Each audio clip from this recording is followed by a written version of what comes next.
Yo, we are live on Beatppl Podcast 77. 77 episodes. I feel like we'd probably be at 177 if we didn't have, some parts of the year we do every week, or some parts of the year we do every month. That's life. So anyway, episode 77. I'm your host, B-Boy Tech. And we got a special guest here today, Devin Kerr of Goodhertz. For those of you who don't know Goodhertz, he's going to tell you all about it. And they got dope plugins. And if you're a beat maker and you about that unquantized and lo-fi life, I don't know why you don't know about Goodhertz if you don't. But we're going to know when this is all over. So welcome to the Beatppl Podcast, number 77. Let's get into it.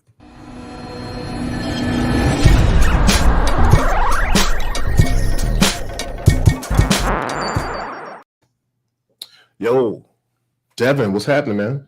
Hey, man. Thanks so much for having me. Yeah, no doubt. Absolutely. So just go around. D Stills, good to see you, man. What up, man? How are you, my brother? Good. You got that special mood lighting over there, man. It kind of you look like the backstage of a radio show, but for man, this that I am remodeling my studio, so I don't want y'all to see my background lighting. Word. No doubt. And we got Chill Will in the comments and people joining. So actually this is a pretty cool episode, and I'm actually been looking forward to this. I know I was talking to Devin a while ago and I wanted to do an interview on him, either on the podcast or a written interview, and I'd send them the questions, and things have been so crazy hectic, whether it's personal stuff or just in general, the world turning upside down in 2020 being a general jackass. Yeah, I just checked my email. I thought you sent me those like 3 weeks ago. I realized it's been like 3 months or something. Yeah, it's been a minute, but like we haven't. I certainly haven't had a chance to kind of circle back around, and so it's good to finally kind of make this happen, man. Because I'm a fan of your plugins, and before we started the show, D Still mentioned to you that he has been using your plugins for a while. He's a big fan, and I was looking for something that did something, and it was very specific because we always talk about some specific sound that we're trying to achieve all the time, and he was like, yo, you should get the Wolf compressor.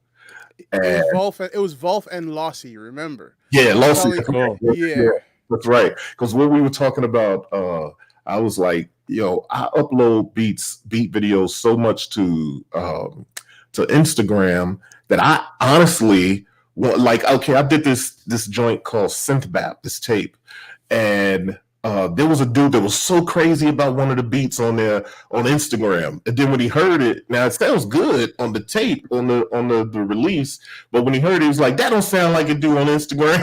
I'm like, well, yeah, you're getting that natural Lossy. That's right, and it's mono usually. That's that analog Lossy. Yeah.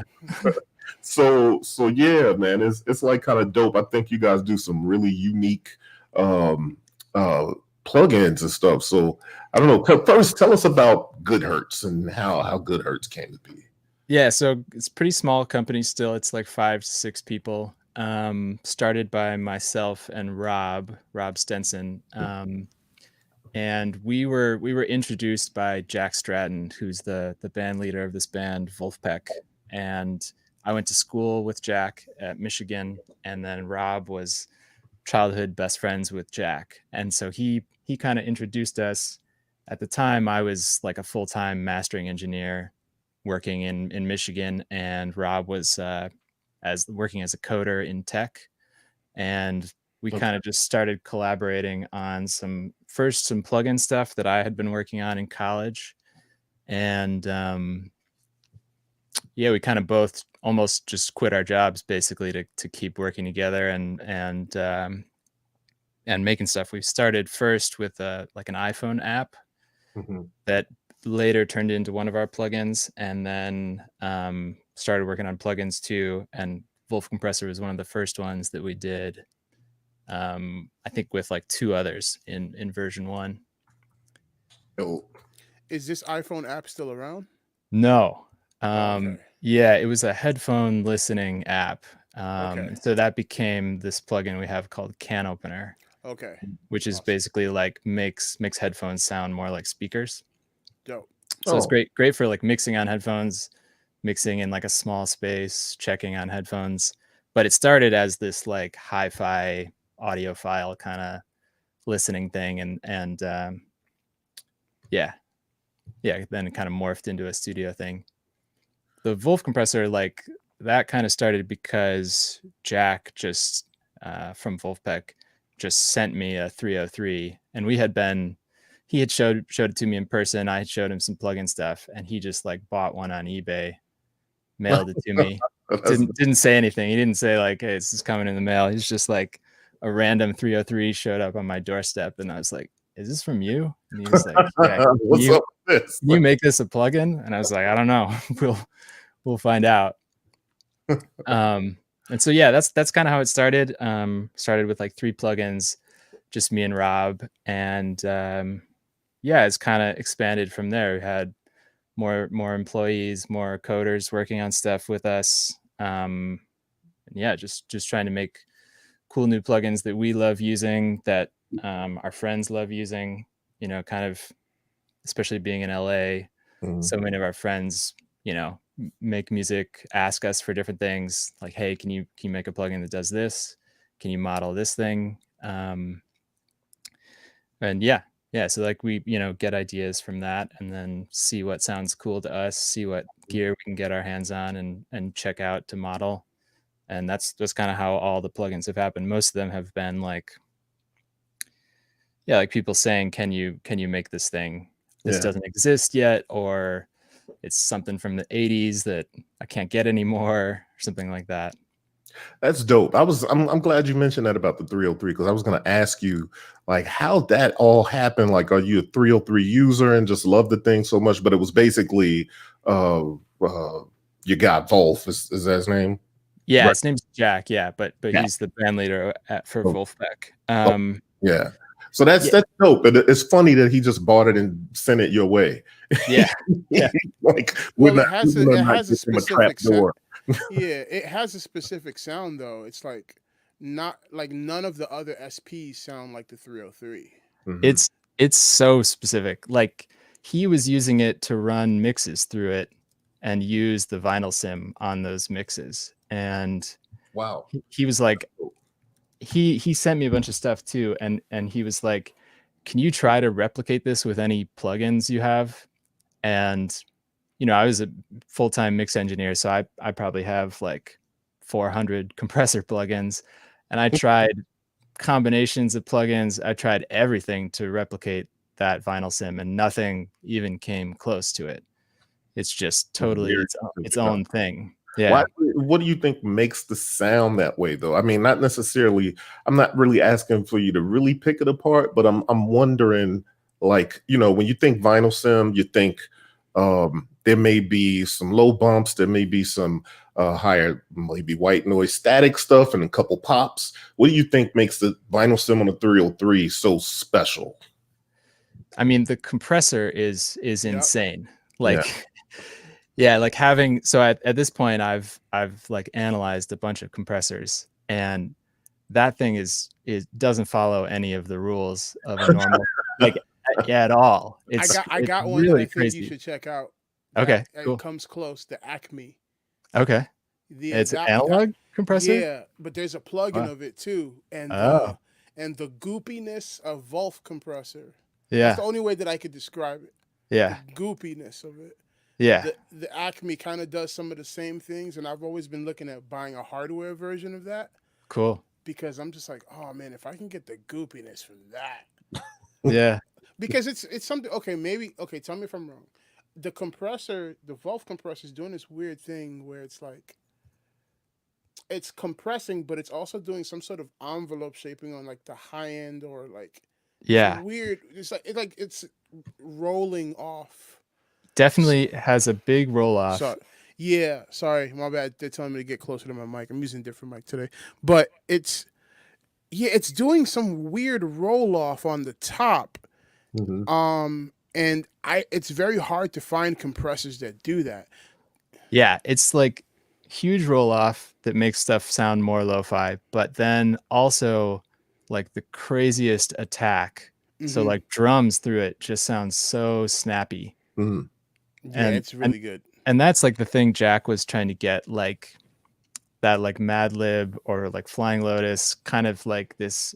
People think it was, or he thought it was sidechaining. Everybody was like, oh, these are the drums sidechaining the rest of the mix. Nah. But it's just the 303. You know, you push the drums harder into it, it lets the drums through, lets the attacks through, and it ducks everything else, and everything just pumps, you know, really nicely together. And so I mean, that's like what's so crazy about it. Did you all hear that? Just Yeah. you did? Okay, well hold on. That's that goopiness right there. I want to show something. So I'm gonna share my screen because I think well, you were just talking about how Jack was doing drums, and you all have a video on your site where you demonstrated the Wolf compressor with drums, and I want to see if I can share that on my screen and actually hear it because that's been a problem. Let's see if I can get it done. 1 sec. That video made me buy Wolf compressor in 5 seconds. Cool. No doubt. That's like a version 1 of the plugin. Yeah, I remember. I'm like, what is this? And I remember at the time, no one knew about it. None of like my producer friends, and I was like, I'm not gonna tell them about this. I'm gonna keep this to myself. Let's see. Oh, I'm about to cop that T-shirt. I didn't even know that was on the site. Whoa. Oh, cool. Yeah, I'll send you one. That's great. Wolf compressor demo 001.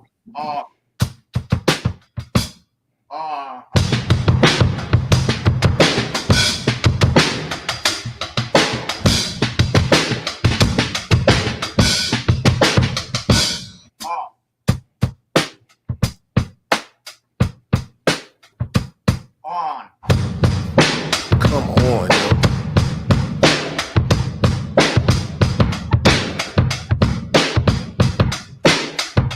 yo.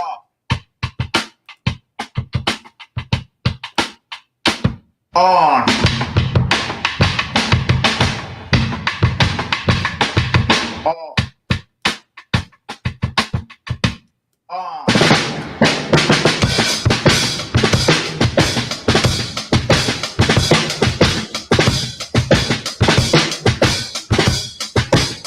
Stand up.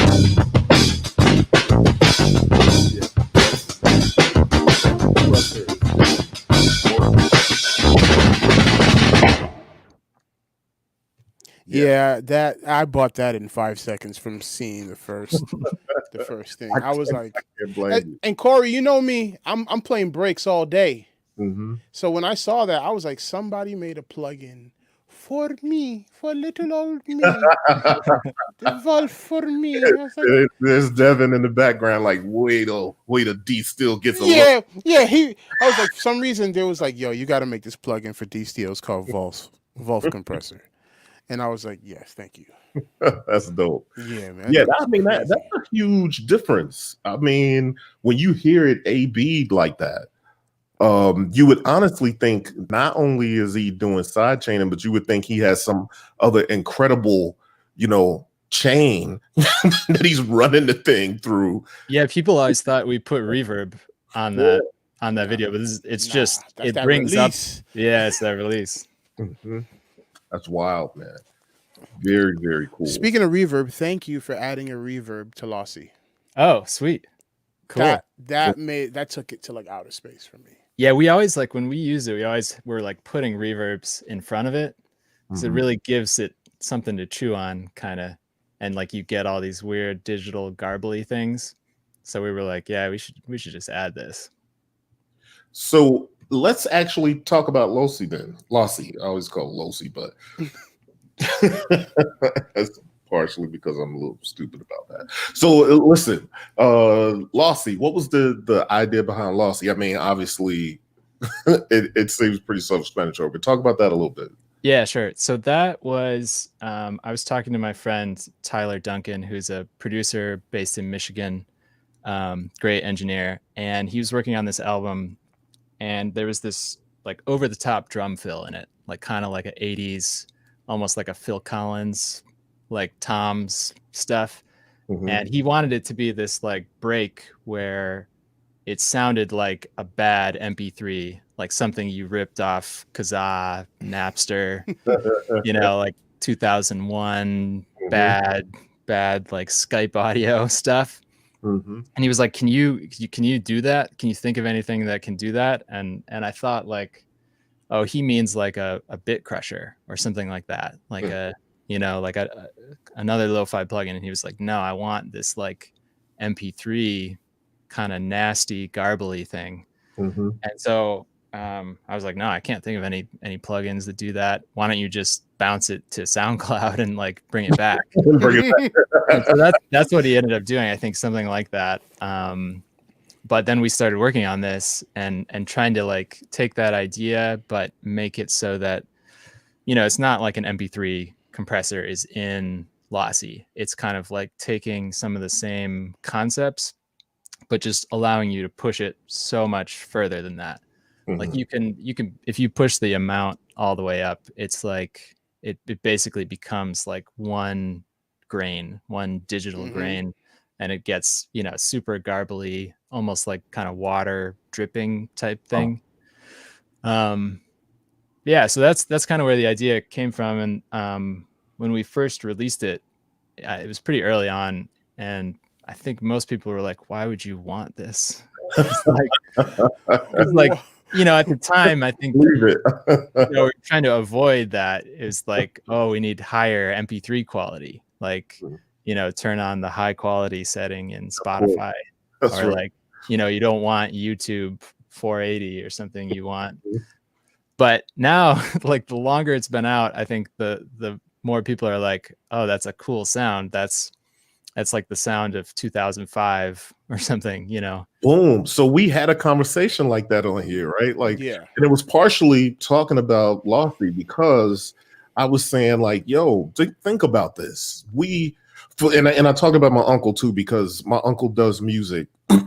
He's always attempting to give me the more not so cool, very old equipment. But but at any rate, I remember he had some stuff and there was like vinyl noise on it. And he's a jazz trumpeter from the 60s and 70s. You know what I mean? And so he's like, we worked so hard to get past this. Why in the world would we want that? And who wants to add that? And I was kind of sitting there like, well, yo, Unc, I do. I'll add that to my stuff, and this is subtly or heavy and all that. And we would talk about it on the show. Like, think about how we grew up with vinyl and that kind of stuff, or cassettes or video games, and then that kind of becomes a thing of like there's a sound there that was a part of the soundtrack of our lives, right? So there's gonna be people that are born in 2000, grew up in you know what I mean? Like in their 2005, things sound a certain way, because how MP3s were and the compression of things like the advent of SoundCloud and whatever else there was that started coming around. And we were starting to talk like, well, at some point people are going to want that because that's the thing of that moment, that age, that day. So it becomes nostalgic for that time. Yeah, Lossy was almost like too early for that reason. Because it's like the sound of our lives now. It's like bad Zoom calls, time and stuff like, you know, that's all like lossy compression. Might not all be MP3, but it's kind of like the same concept. No doubt. Yeah. I think there's like a Brian Eno quote that's like, as soon as you can eliminate a distortion from audio, then people want it back. Like it's sought after, you know, like I want like tubes and tape hiss and stuff like that. It's like as soon as you can eliminate that distortion, you want it again. Yeah, because you start to realize too, after that's the technology of the day. And then, like, for instance, what Ken is saying here, he's saying we had a similar conversation with Dave Rossum when he was on the show about the SP1200. And I remember somebody in a beta test group that I'm in said, yo, we worked so hard to remove the artifacts of the SP1200 when we were mixing and mastering hip hop in the 90s. You know what I mean? Right. And so, but yeah, it kind of becomes the fabric of that soundscape at that point. Yeah, when I was modeling the 303, it's like digital on the inside, right? And it has like the worst converters in it. like these pretty nasty like A to D DA converters. And so I was like, I think we need to model these to get the sound of Yeah. it. So that's the like there's like a crunch knob in Wolf compressor, and that's that. Like you can exaggerate that as much as you want. That's the first time I've ever heard somebody say like, "Yo, we tried to model the shittiest converters. The best sound." It was hard too. It was like, yeah. I was yeah. That's classic, Devin. That's why. Mm. I think probably like 20% of the CPU usage of Wolf compressor is modeling the shitty converters. Yo, that's great. That is, I love that. I love that so much. Oh man, I love that. Yeah. So, all right, Devin. So, you kind of told us how it kind of came about, and what was it like to start to see that, because obviously I think your plugins are popular and you keep doing them, so there's got to be some success there, obviously. What was it like to kind of see these things that you all were doing kind of unconventionally start to take flight? Yeah, it was really interesting because I would say for like the first 3 years, we'd meet people at NAM or something and we'd be like, oh yeah, we work for Goodhertz, we make plugins. And they're like, yeah, I don't know who you are. But then like I think it kind of flipped to like, maybe 2 years later or like 4 or 5 years in, that most of the people, did know Goodhertz and had heard of, 1 or 2 of the plugins. So that was super cool. And it's super cool to like see our friends use the stuff. And, like one of my friends' favorite reverbs is Megaverb. Oh, He uses it on everything, and like, uses it on things I would not have thought to use it on. And that's always really cool. You like when you make the plugin, you have an idea of what people might do with it, but then people do, something else. And it's, like Lossy, I never expected people would use it on drums, but a lot of people do. Oh yeah. Mm. You guys also, I remember doing a job a couple years ago where I had to batch edit a bunch of stuff. Yeah. For a company that I was doing sound design for, and I remember going to the dither section of software that I was using, and I was like, "Wait, that's a Goodhertz dither?" Yeah. I was like, "Whoa, okay." Yeah, we do some like we're trying to kind of bring that back and do maybe our own batch processor at some point. But yeah, we do some like, I think people think of us sometimes as a lo-fi company, which we are that for sure. But then, I'm a mastering engineer in my spare time. So we also make some like, tone control is like probably the cleanest. Oh yeah, that thing is fun. Most transparent EQ you could ever get. So we do make some stuff like that. Like we make a sample rate converter that's like best of the best. It can totally hang with Isotope stuff. Same with the dither, I think is better than Isotope's dither.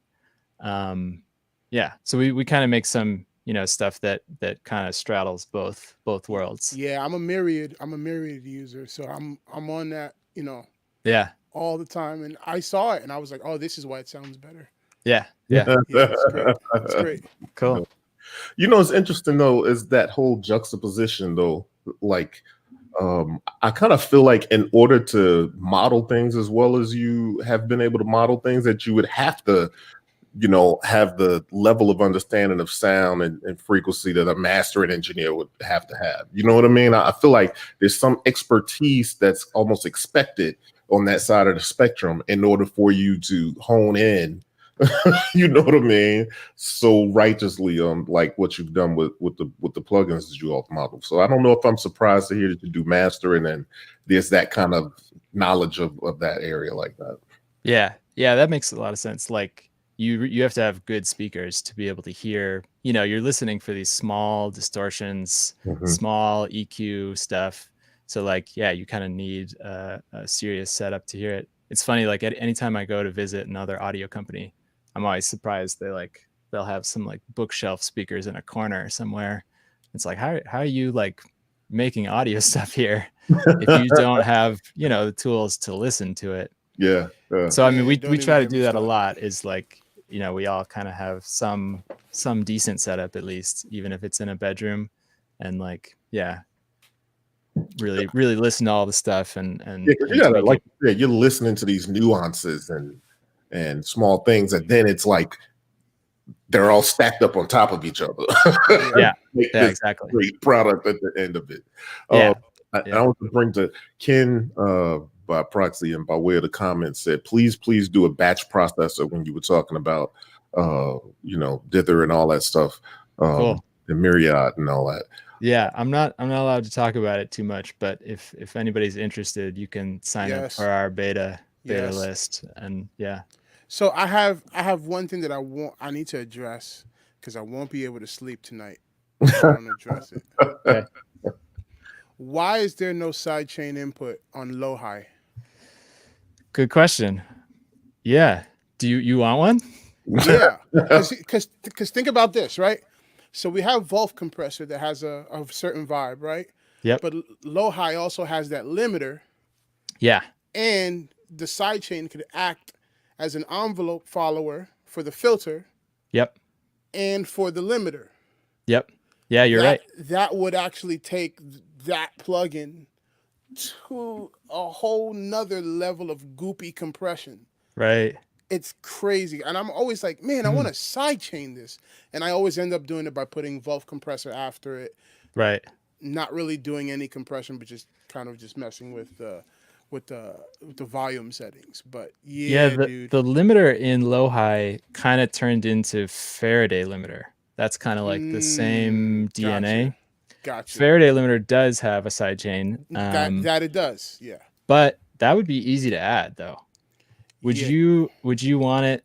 You want it to be able to like modulate the filter also, or just sidechain on the limiter? Okay, see, now you're getting into territories of stuff that's like you can put a sidechain, or you could put some sort of envelope follower, right? That just makes you could put a drum loop before it, and then all of a sudden the filter is filtering at the shapes of the drum loop. Yeah, which would be sweet. And add a attack and release, kind of like control. Mm-hmm.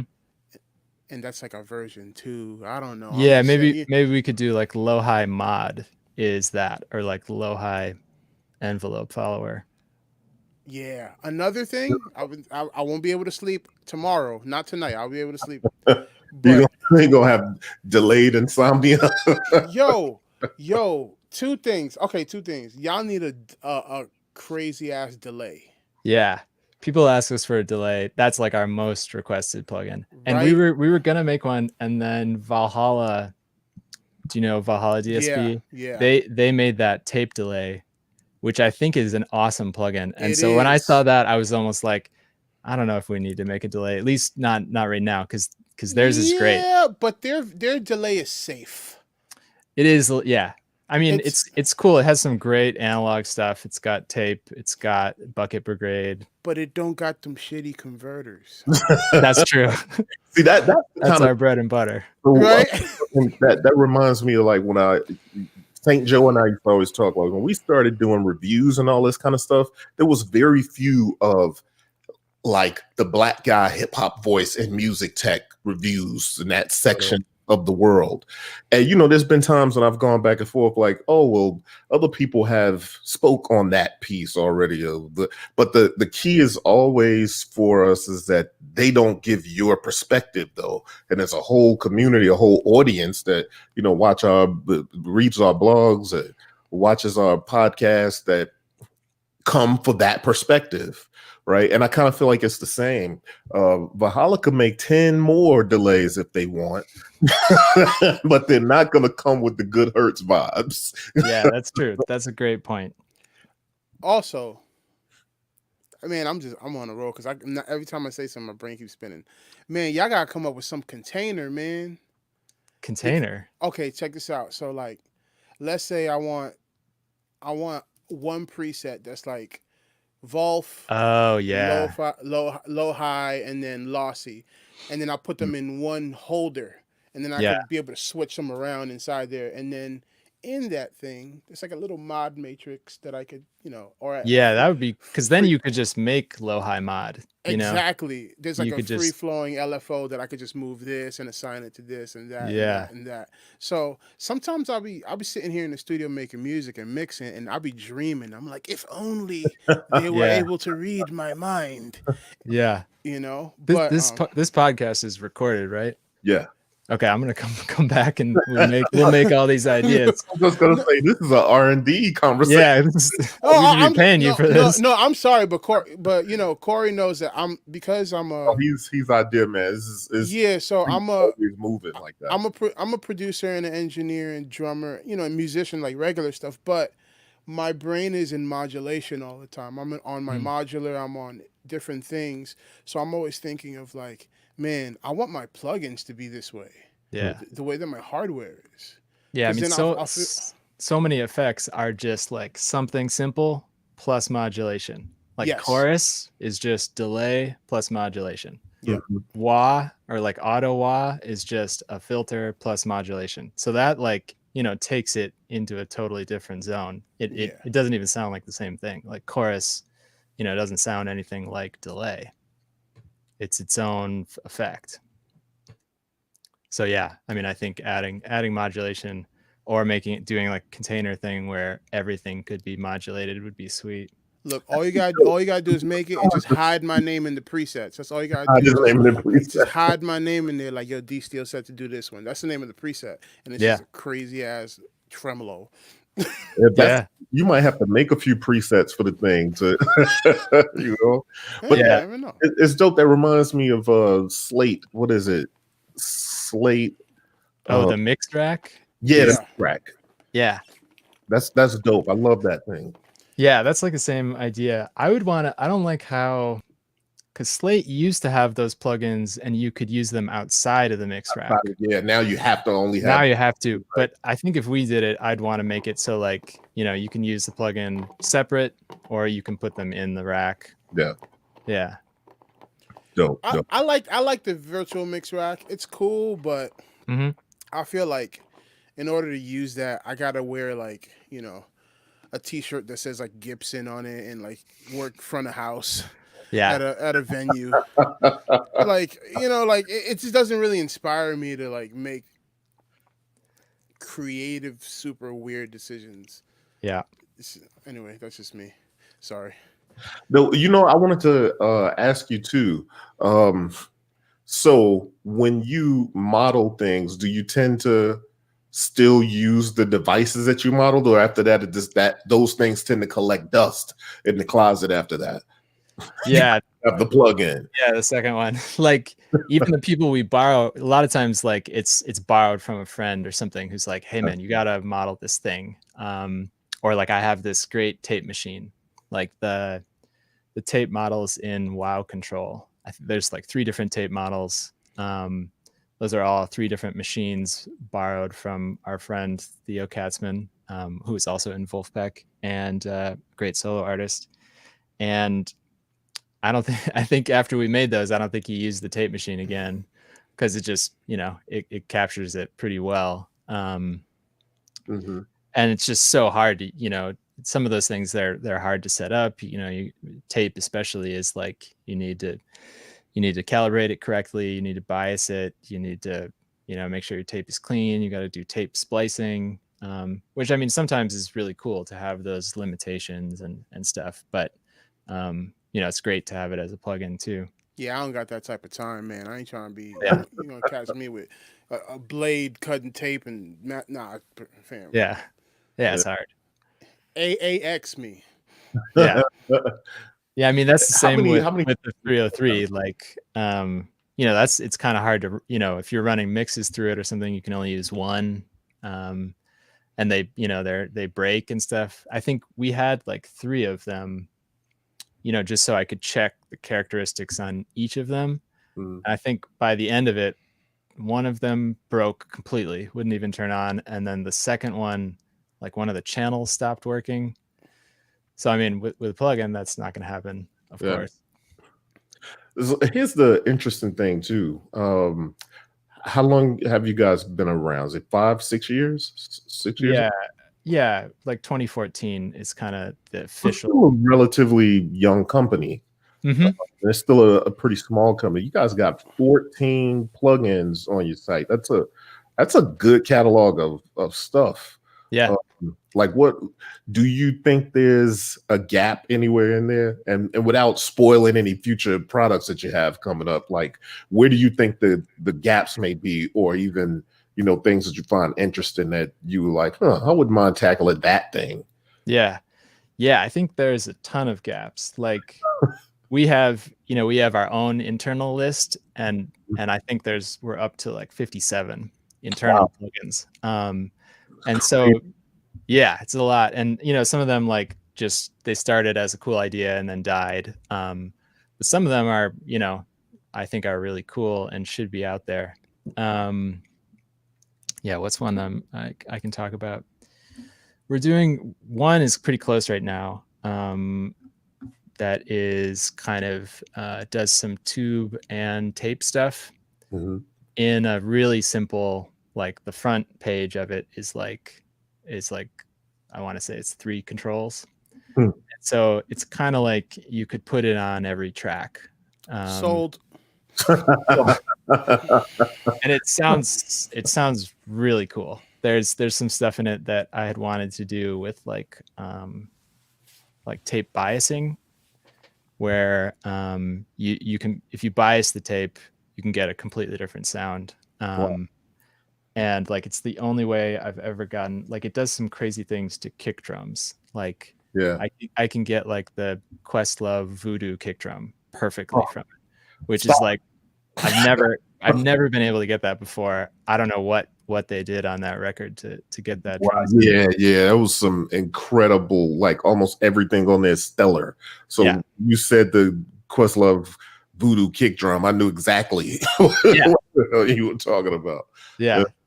Yeah, something about that kick drum, like it saturates a little, or kind of something is distorting a little. And so it does that. And Rob, my co-founder, has been doing a bunch of stuff with it too, where like he's gotten really into dub music recently, and doing a bunch of stuff where like he makes a feedback loop in Ableton with it, and he can do all these like King Tubby style effects things, pitching stuff down with some of our plugins, like using WoW control. So we've been talking about like, can we put that just in a plugin that's kind of like these crazy delay effects where there's something in it that's making it like, get more degraded over time? Or that's really dope. Yo, Devin, I'd buy 2 seats for no reason. Yeah, that's right. Yeah, just to give to your friend. Yeah, I'm just like, you know what? Let me just buy 2 seats of this. Just in case. Yeah, just this just sounds kind of good. Thanks, man. Oh, that's great. Asking too, do you have a spring reverb, a spring verb? Yeah, that's been something we've been working on a little too. Because I love springs. That's like an underserved. Like people always think of springs as like, oh, that's the cheapest one. Like in a studio, it's like, oh, here's our EMT plate, here's our Bricasti, here's our really fancy EMT 250, like, or the Lexicon or something. But I love springs. Like they're cheap. It's like I had a spring when I was mixing, and you springs and guitar amps all sound totally different and cool. Yeah, so I would love to do a spring and like make it, have like 6 different springs in it or something. Dude, spring reverb with the Wolf compressor after it. Yeah. Just making it with the wow all the way up. Yeah. Ooh, that's sweet. Man, oh man. Yeah. Doing reverb and then Wolf compressor is such a cool sound. Like that.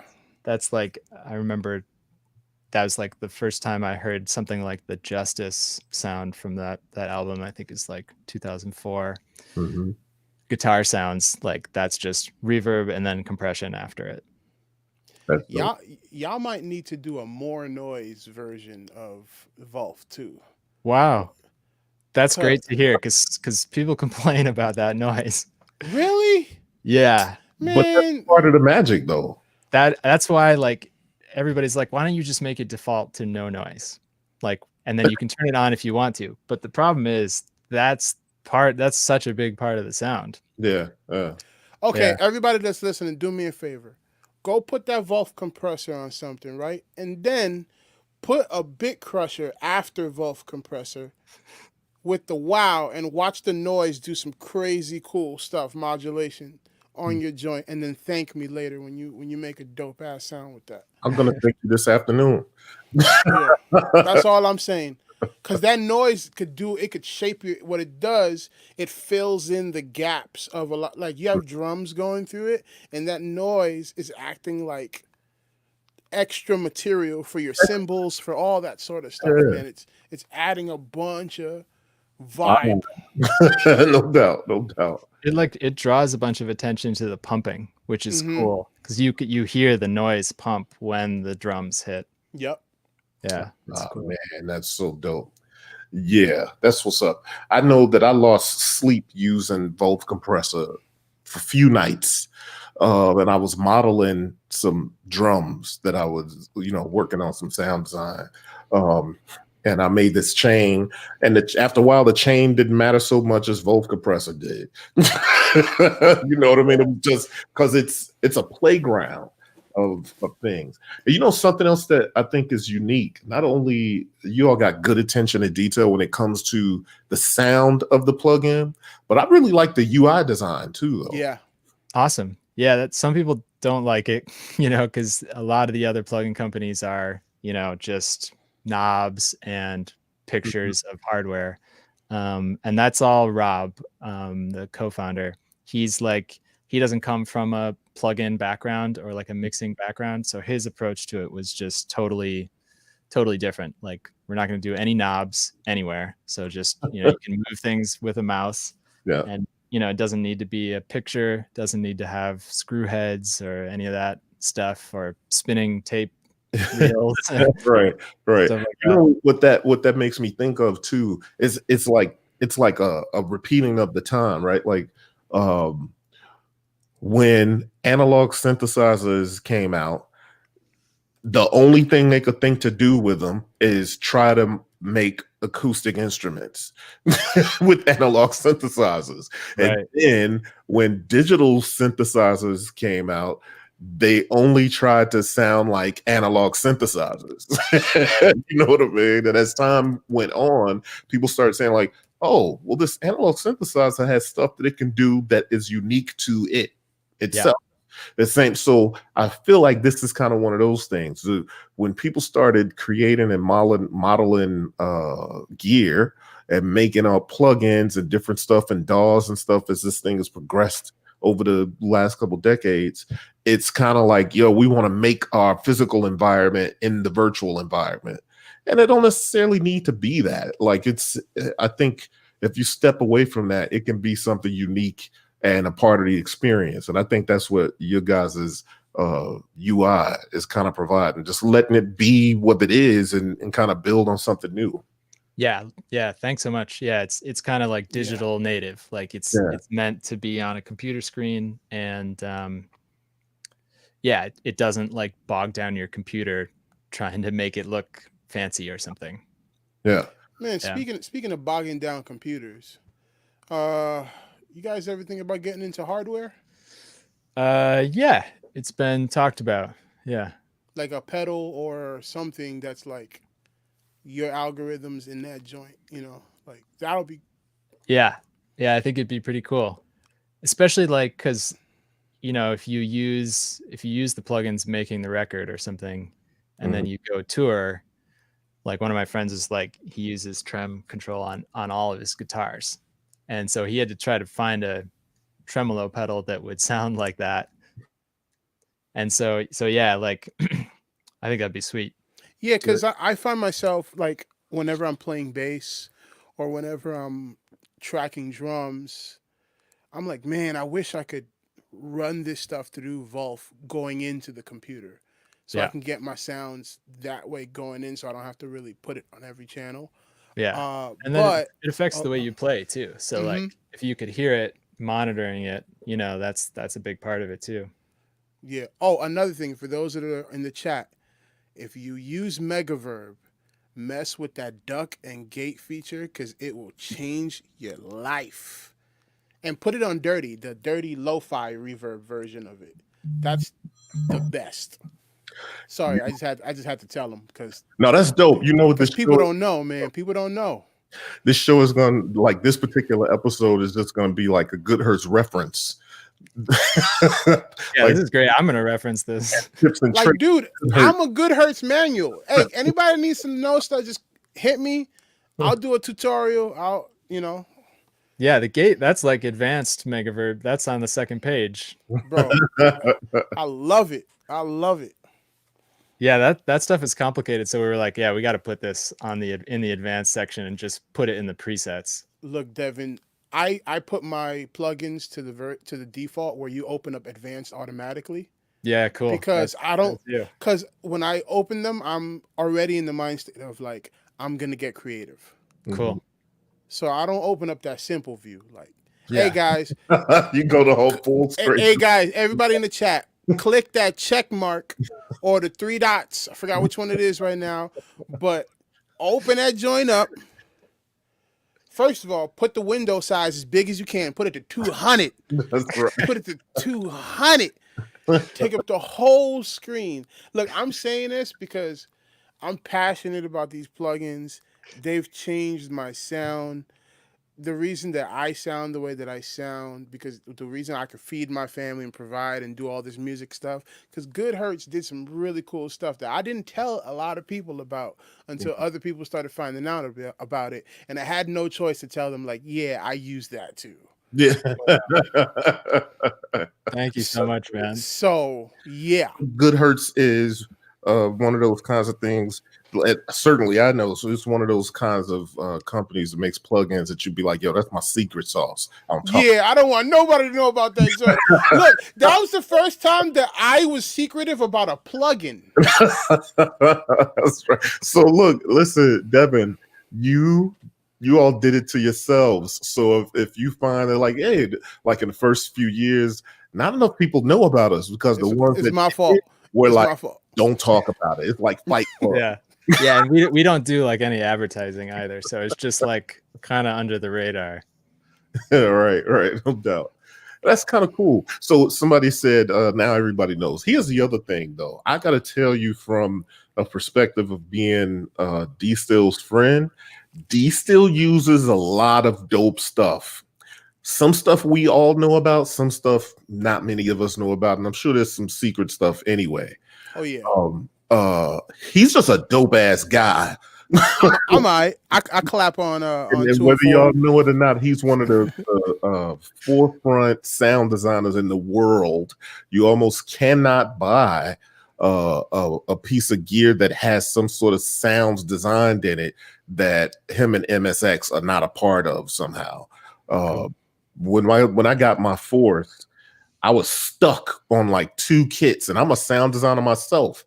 I was stuck on 2 kits, and I knew what it was because it had the MSX name on it. I hit D-Still up like, bro, this is ridiculous. It literally, I was stuck for 6 months.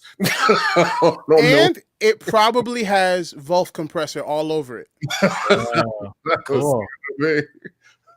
Yeah, man. Cause bro, the only way I could describe Wolf compressor, it's like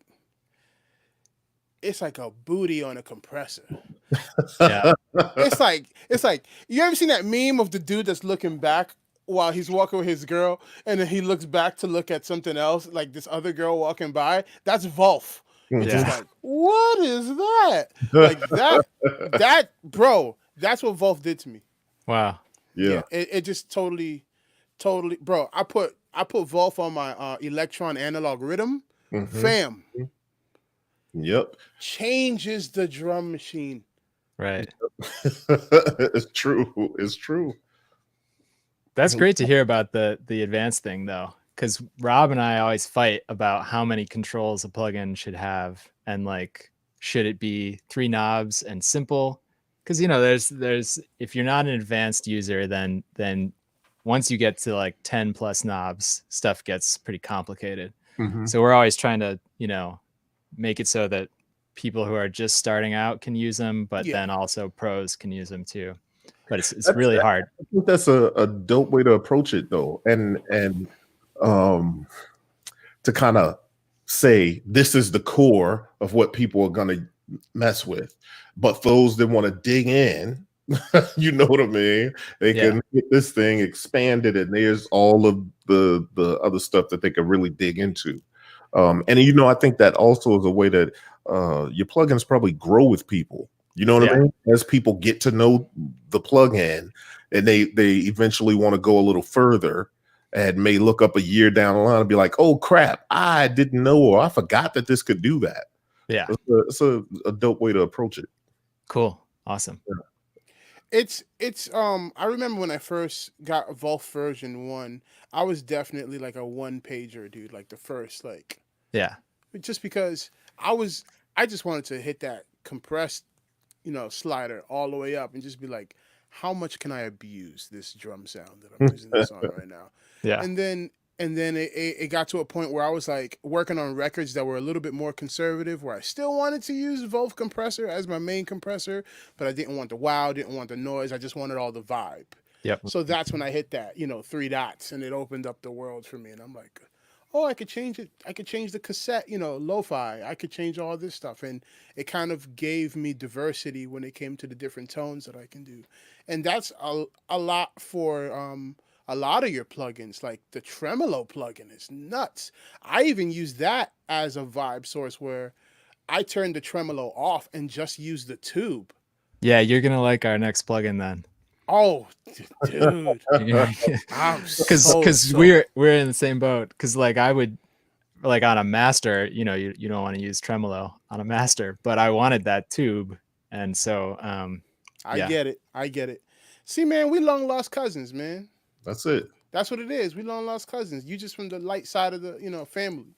I get it. I get it. So, yo, before we go on, I want to take a second to do a small little announcement, just something cool that, so pardon me here 1 second. It's almost like a little commercial break while I talk about this right quick. Conversation is great, but here's something that me and my sis Travarsi is about to embark on. The new show for those, like, ever since we've been kind of sheltering in place, Travarsi and I have been doing a sometimes weekly, sometimes every 2 weeks, sometimes monthly thing with Perfect Circuit. And so it was Perfect Circuit Chat. And before that, we were talking about doing something similar. And so now we're going to actually launch this coming up on next Thursday. Well, we'll be doing a regular show called Gear Dive Jam. So if you think of it, the ultimate concept is kind of like if for any of those who might be embarrassed to say you might watch the Food Channel, you know that dude Guy Fieri or whatever it is? It's like what's his show? Dinners, Drivers, and Dives. Yeah, you know how he kind of goes to all these different restaurants, and the cook shows them how they cook the stuff, and then, you know, they prepare it and they talk about it, they wax poetic about it, then they eat it and they talk about how great it is. This is a similar concept, but for gear and music tech. Dope. Gear Dive Jam. Right. So when we come off of where we could start traveling and the social distancing is a big deal, we'll be more on locations and stuff like that. But what we'll be doing is kind of just live streams similar to this, but within that concept. So we'll pick a piece of gear. In this case, the first episode is going to be Electron Digitone, and we'll have some experts there that can kind of give us the dive tips and tricks, and then we'll jam. Either she'll jam or I'll jam or the expert will jam.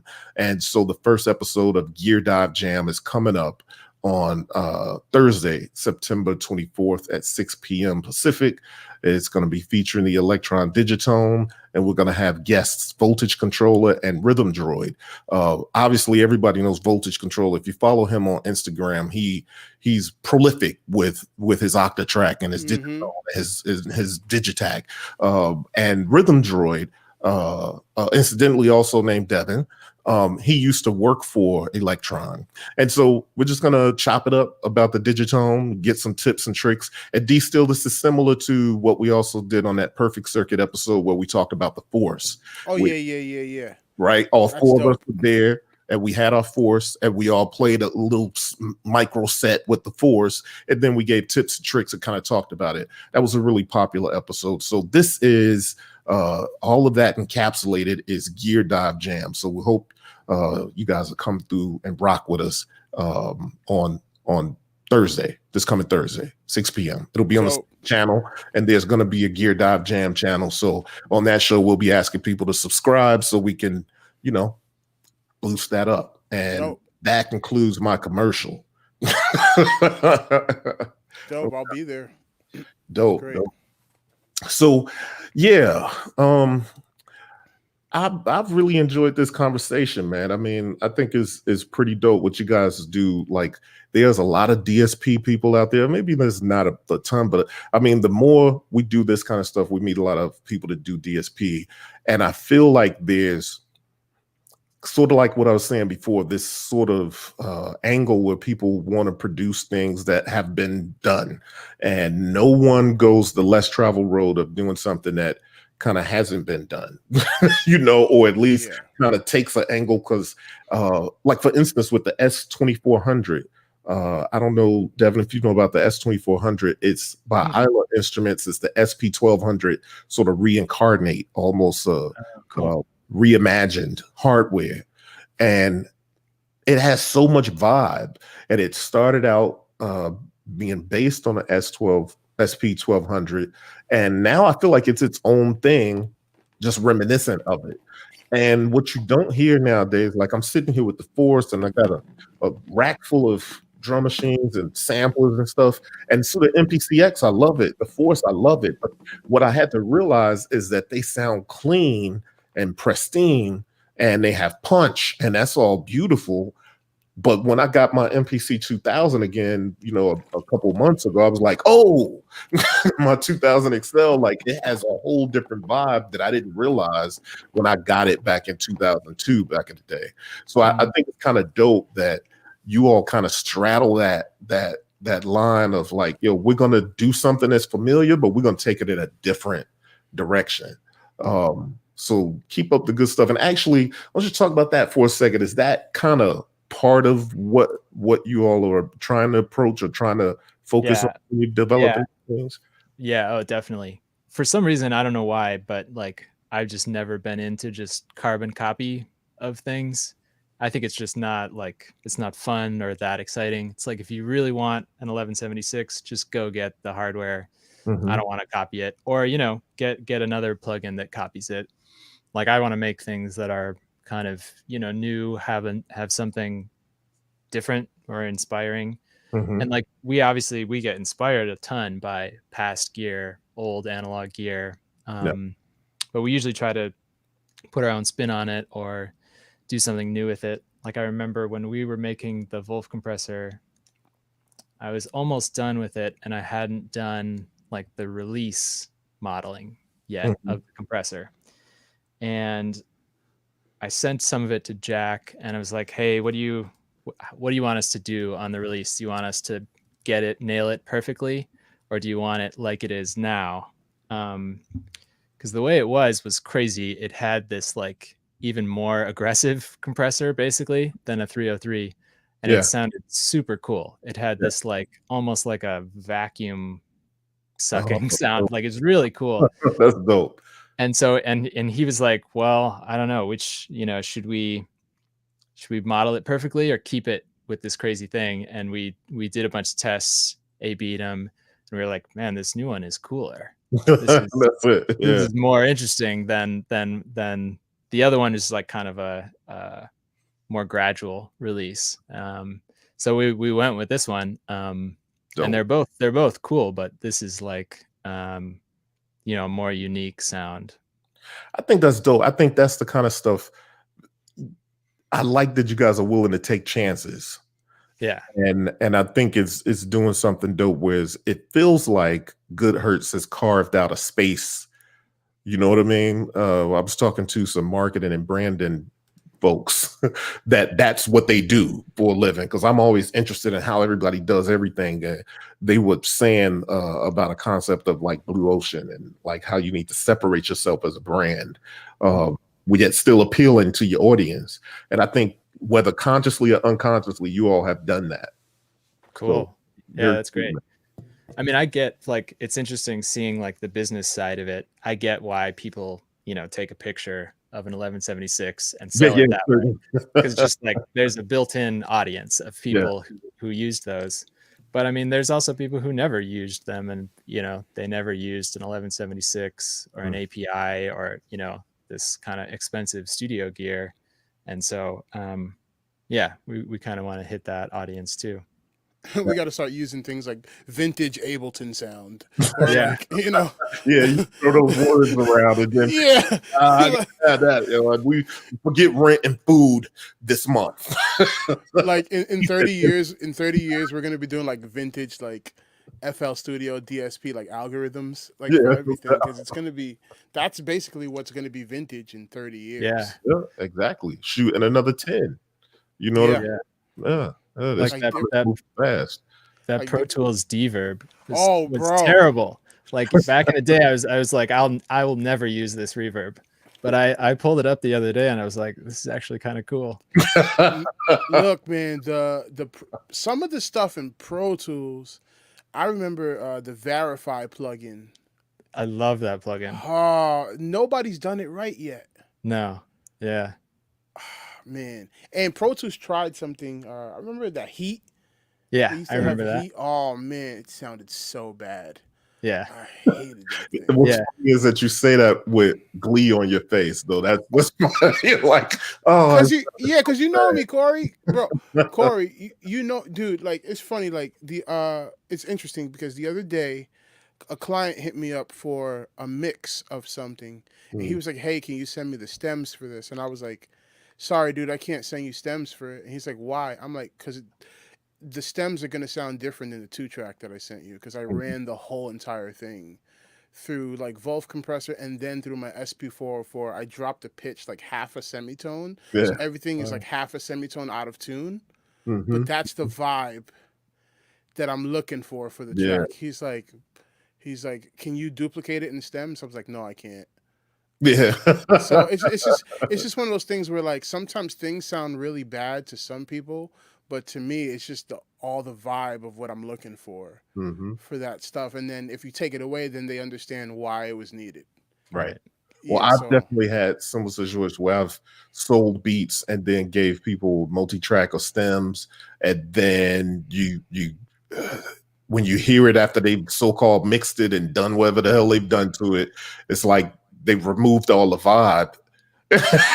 You know what I mean? Well, I had that particular thing distorting on purpose or whatever it might be. You know what I mean? Yeah, like I can't see Mad Lib sending stems to somebody and they come back sounding like a Brandy album. Yeah, no. You know what I'm saying? Like Badu even said before, like, yo, she gets 2 tracks from Mad Lib, and then she had to send her record company on an almost 1-year wild goose chase trying to find the sample, because he don't even pay. He like, I made that day, whatever that day was. I don't know what that record was. You know what I mean?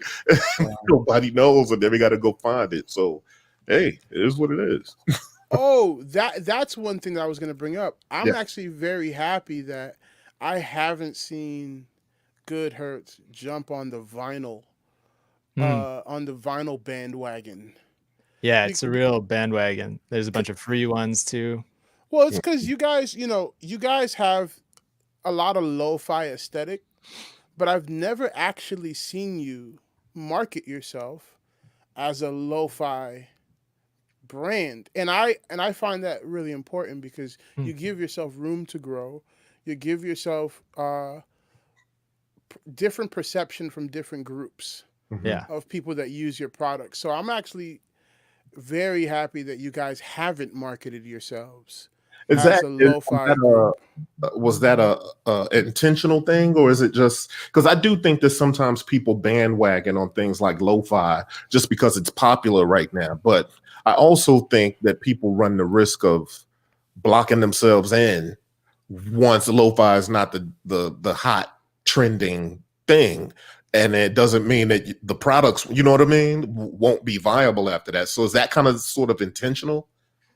Yeah, it's probably not, to be honest. I think it's just who we are, like Rob and I, and kind of our personalities. Like Rob probably leans way more to the lo-fi, like he does his own beat making in Ableton and stuff. And then I'm kind of more on the mastering side, where I like masters that have vibe and sound cool, but sometimes I work on something with a bunch of strings, or like a soundtrack that needs to be clean. So I think it's just kind of who we are as people. Yeah, but it's hard because certain people know us as like a super techie. Like there are a bunch of people in like the film world who use, like, we have these plugins, Panpot and Midside, that are like, that's kind of some detailed stereo panning stuff. It's not lo-fi at all.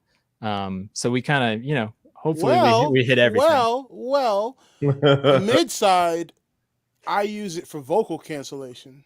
Oh, cool. Yeah. So what I do is I'll take a record and take the drums out of it because they're in the center. Yep. Get rid of the drums and just sample everything else. Cool. Or boost the drums. Yep.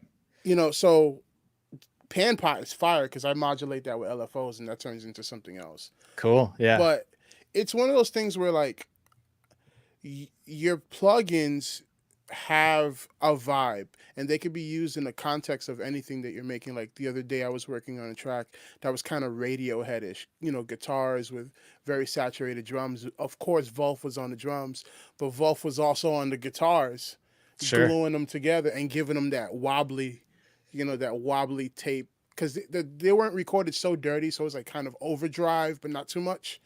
So I was able to put chorus on it and make them wobbly.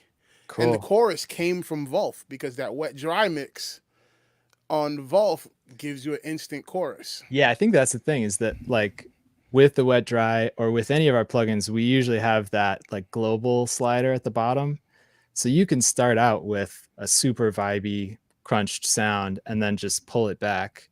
Like I see a lot of people on mixes or masters where it's like, maybe they're just using 5% Wolf on the 2 bus. And like that's enough to make a difference, but it's not enough to make your record sound lo-fi. So it's kind of, I want to hit both, where like we can do super lo-fi if you want it, but you can always scale it back in any of the plugins. Yeah, you guys are great, man. I'm gonna buy all y'all stuff. Everything. Thanks so much, man. That's what's up. So yeah, Devin, I want to thank you for coming by. Yo, this has been thank you so really much. dope conversation. I actually really love the fact that we get a chance to share with you what we think of your plugins as actual users of the plugins, and kind of congratulate you on kind of building this brand and starting to reach your stride and having such a dope thing going for yourself, man. So I appreciate you taking time out to come on. And, I feel like I've introduced you to your biggest fan. Yeah, you have. Yeah. And we got to get you on the beta testing list, man. Oh, dude, I'm on. I'm already on. You don't even know it. I've been, I'm just messing with it. No, but it's just you guys, I highly appreciate companies that like you that take risks.